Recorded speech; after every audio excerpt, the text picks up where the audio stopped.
अरसलान ऐश जो कि टेकन के बहुत बड़े चैंपियन हैं, इंटरनेशनल लेवल पे उन्होंने हमारा झंडा लहराया है। जीत के उन्होंने बताया कि भाई पाकिस्तान जिंदाबाद। रिसेंटली उनकी एक कंट्रोवर्शियल स्टेटमेंट आई जिसमें उन्होंने कहा कि यार काश मेरे पास पाकिस्तान का पासपोर्ट ना होता तो मेरी तो ऐश हो जाती। जिस पे कमेंट्स में उनको मिक्स्ड किस्म के रिव्यूज मिले।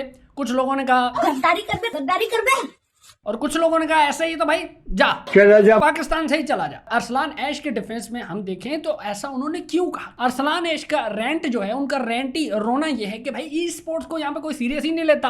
उन्होंने कहा भाई पिछली गवर्नमेंट में खान साहब से भी मुलाकात हुई, उन्होंने भी हल्का ले लिया। उन्होंने यही समझा कि यार ये लड़का जो है कोई टोकन वाली गेमें खेलता है, एक कैप्स्टन की डब्बी पे जुआ खेलता है, बस इसका यही सीन है। उसे पता ही नहीं चला कि ये कितना बड़ा चैंपियन आदमी है, इंटरनेशनल लेवल पे आपका नाम रोशन करके आया भाई साहब। गेमिंग एक बहुत बड़ी $1 बिलियन की इंडस्ट्री है जो कि हॉलीवुड से भी बड़ी इंडस्ट्री है, उसको कोई रिकॉग्नाइज ही नहीं कर रहा। पाकिस्तान में ई स्पोर्ट्स को हल्का लिया हुआ है, लाइट लिया हुआ है, और इसी वजह से ये ई स्पोर्ट्स के जो प्लेयर्स हैं ये कहते हैं भाई कोई बैकअप नहीं है तो हमारे वीजा रिजेक्ट होते हैं, हमारा कंट्री हमें सपोर्ट ही नहीं करता। अब आप खुद ही सोच लो यार, अगर कोई ई स्पोर्ट्स प्लेयर है वो पूरा साल प्रैक्टिस कर रहा है, किंग पे लगा हुआ है भाई, टेकन खेल रहा है, किंग के दाव सीख रहा है, रात को भी अपना हैंडल पकड़ के लगा हुआ बेचारा के कर रहा है। अब एंड में जाके उसका वीजा रिजेक्ट हो जाता है, अब क्या रह गया उसके मुंह में। दूसरी उनकी कंप्लेन ये है कि यार कोई फेडरेशन नहीं है। अगर ई स्पोर्ट्स प्लेयर आगे बढ़ना चाहता है जिंदगी में तो कोई रास्ता नहीं है उसके पास। उन बेचारों का यही होता है, टोकन वाली गेमें खेलते रहते हैं, अब्बा से चंबे भी पड़ते रहते हैं गुद्दी पे, और अगर बहुत मगन हो गए गेम के अंदर तो पीछे से कोई बहुरामी लड़का आके कोई उल्टी सीधी हरकत भी कर देता है।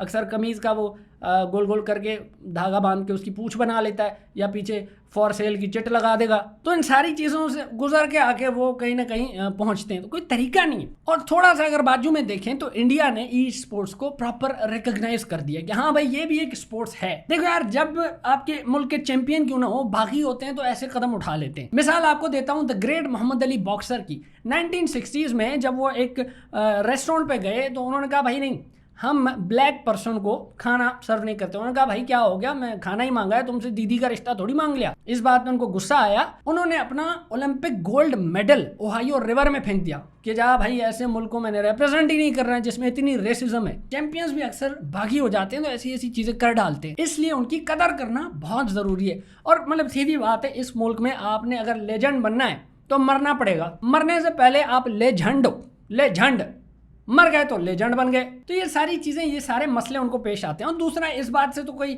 डिनाई भी नहीं कर सकता कि भाई 4th वर्स्ट पासपोर्ट है हमारा पाकिस्तान का। अब उस वजह से भी वीज़े नहीं मिलते। वो गेमर को तो वैसे ही छोड़ दो, उसको तो वैसे ही हल्का लेते हैं। आम आदमी भी जो है ना उसको ट्रैवल करने में इतने इशू आते हैं। अब बहुत बड़ी यहाँ पे मिसकंसेप्शन है कि क्राइम की वजह से हमारा पासपोर्ट वर्स्ट है। नहीं, ऐसा नहीं है भाई। बहुत सारे और मुल्क हैं, इतने लेंडी लगड़ी मुल्क हैं जिनमें हमसे ज़्यादा क्राइम है। ये मोबाइल निकाल कड़वे सिर्फ हमारे पास नहीं है, बल्कि इससे भी घिनौने किस्म के क्राइम और भी बहुत सारी जगहों पर होते हैं। एल सल्वाडोर, पनामा, होंडुरास, इस किस्म के ये जो मुल्क हैं इनमें 130+ कंट्रीज पे आप जा सकते हो विदाउट वीजा। भाई शेंगन वीजा लग सकता है, यूके वीजा लग सकता है, इनका फिर ऐसा क्यों है भाई। तो क्राइम असल वजह नहीं है। हाँ, जो वजह हो सकती है वो है कि वीजा का ओवरस्टे, मतलब कि आप गए मुल्क में वहीं रह लिए। एक तो हमारा मसला भी है ना, पाकिस्तानियों को उंगली पकड़ाओ तो वो बाजू ले लेते हैं। भाई देसी लोगों का ये भी है ना यार, उनको अगर आप बैठने की जगह दो वो अपनी चप्पल का तकिया बना के उधर सोने की जगह बना देगा। मिनिस्ट्री ऑफ हज सऊदिया ने बोला कि भाई सबसे ज्यादा पाकिस्तानी आके रह लेते हैं, मतलब फिर निकलते ही नहीं, ये चम्मी हो जाते हैं, इधर ही बैठ जाते हैं। और इसकी भी अगर कोर रीजन देखें तो वो बनती है पावर्टी, गुर्बती बहुत है। 40% लोग यहाँ पे गरीब हैं, यानी कि 10 में से 4 लोग यहाँ पे गरीब हैं। तो उनको बाहर जाके अच्छा फ्यूचर नजर आता है, भाई बड़ी गाड़ियां नजर आती हैं, उनको तरक्की नजर आती है, फिर वहीं रह लेते हैं। एक मजे की रिपोर्ट और आई कि भाई पाकिस्तान में लेबर कम होती जा रही है, और ये कहाँ जा रही है, ये कहीं नहीं जा रही। ये जो लेबर है ना वो भीख मांगने शुरू कर दिया उन्होंने। आप खुद ही जरा घर से बाहर जाके देखो यार, हट्टे कट्टे किस्म के लोग। रात के 3 बजे मेरे पास एक हट्टा कट्टा किस्म का लड़का आया, नाड़े बेच रहा, शलवार के नाड़े बेच रहा है, कह रहा है नाड़े ले लो। मैं कहा भाई 3 बज रहे हैं रात के, ये नाड़े खोलने का टाइम है, तू बांधने के लिए कह रहा है। कुछ नहीं तो फिर वो गजरे वाले आ जाएंगे। अच्छा, ये लोग जवान हैं, ये लोग मेहनत कर सकते हैं, लेबर कर सकते हैं, ये मांगने पे आ गए, गजरे लेने आ जाएंगे।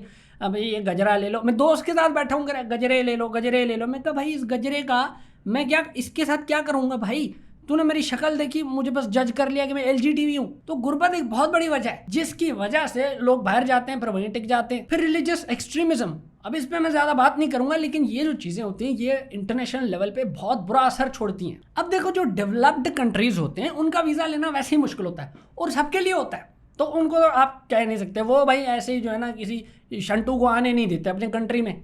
उसके अलावा जो छोटे छोटे कंट्रीज हैं, मतलब कि उनका वीज़ा भी पाकिस्तानियों के लिए मुश्किल है। सबसे पहले तो फॉरेन मिनिस्ट्री जाके उनसे बात करे, ये उज़्बेकिस्तान, थाईलैंड, अपना इंडोनेशिया, केन्या, इनसे बात करे, भाई तेरे में किस बात का एटीट्यूड है, तू तो वीज़ा ईजी कर दे।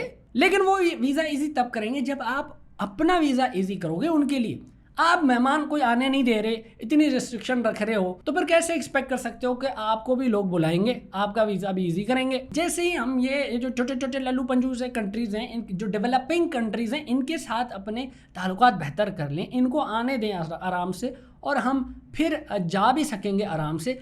तो फिर जो हमारे नंबर ऑफ़ कंट्रीज़ हैं जिनके लिए विजिट वीज़ा फ्री होगा, वो बढ़ता जाएगा, और वो जैसे ही बढ़ेगा तो हमारी रैंकिंग भी बढ़ जाएगी। लेकिन अब बात यह कि मिनिस्ट्री के लोगों के पास तो है ब्लू कलर का पासपोर्ट, वो तो भाई जा सकते हैं, वो तो उड़ के इधर उधर आराम से आ सकते हैं, तो उनको कोई जो है ना लेना देना है ही नहीं, वो ज़्यादा फिक्र नहीं कर रहे कि आम आदमी जो है उसका क्या चल रहा है। फिर से पाकिस्तान की तरक्की के लिए बस उम्मीद करते हुए मैं आपसे अल्लाह हाफिज़ कहना चाहूँगा। मिलते हैं किसी और वीडियो में किसी और टॉपिक पर तबसरा करेंगे, तब तक के लिए बाय।